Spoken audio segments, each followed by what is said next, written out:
நான் எஸ்சிடிசியில் நோ புவர்ட்டி அப்படிங்கிற தலைப்பின் கீழ் மொபைல் ஸ்கூல் அப்படிங்கிற ஒரு தலைப்பு நான் எடுத்திருக்கேன்.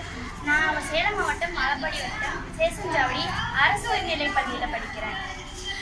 எங்கள் ஸ்கூலில் மாணவர்கள் இடைநிற்றல் அதிகரிக்கிறதுனால மாணவர்கள் படிக்கிறது இல்லை. ஸோ இந்த இடைநிற்றல்னா மாணவர்களோட அப்பா அம்மா வெளியூருக்கு சென்று வேலை செய்யறதுனாலையும் அங்கே தங்கி வேலை செய்யறதுனாலையும் அவங்க குழந்தைகளை வேற இடத்துல தங்க வச்சாங்க. அதாவது அவங்க அப்பா பாட்டி தாத்தா மாமா வீட்டில் தங்க வச்சாங்க. அதனால அவங்களால ஒழுங்காக படிக்க முடியறது இல்லை. இதனால அவங்களுக்கு இந்த மொபைல் ஸ்கூல் நான் எடுத்திருந்த இந்த தலைப்பு கரெக்டாக இருக்கும் அப்படிங்கிறத நான் நினைக்கிறேன்.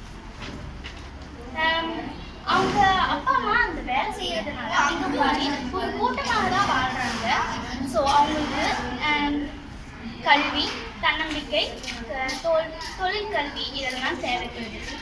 ஸோ இதனால அவங்களுக்கு மொபைல் ஸ்கூல் படிக்கிறது, மொபைல் ஸ்கூல் இதில் இருக்கிறதுனால அவங்களுக்கு இன்னும் வேற கல்வி நோக்கங்கள் வரலாம். கல்வி குழந்தைகள் இன்னும் இந்த ஸ்கூல்ல படிக்கிறதுக்கு உங்களுக்கு விருப்பம் இல்லை இல்லையா, அவங்களுக்கு ஸ்கூல்ல நெருக்கடி இருக்கிறதுனால மாநில சான்றிதழ் கொடுக்கணும். அதாவது டிசியும் கொடுத்து வேற ஸ்கூலுக்கு அடிச்சு அவங்க படிக்கிறதுனாலையும் அவங்க கல்வி மேம்பாட்டு திறன் அதிகரிக்கும். இதோட என்னோட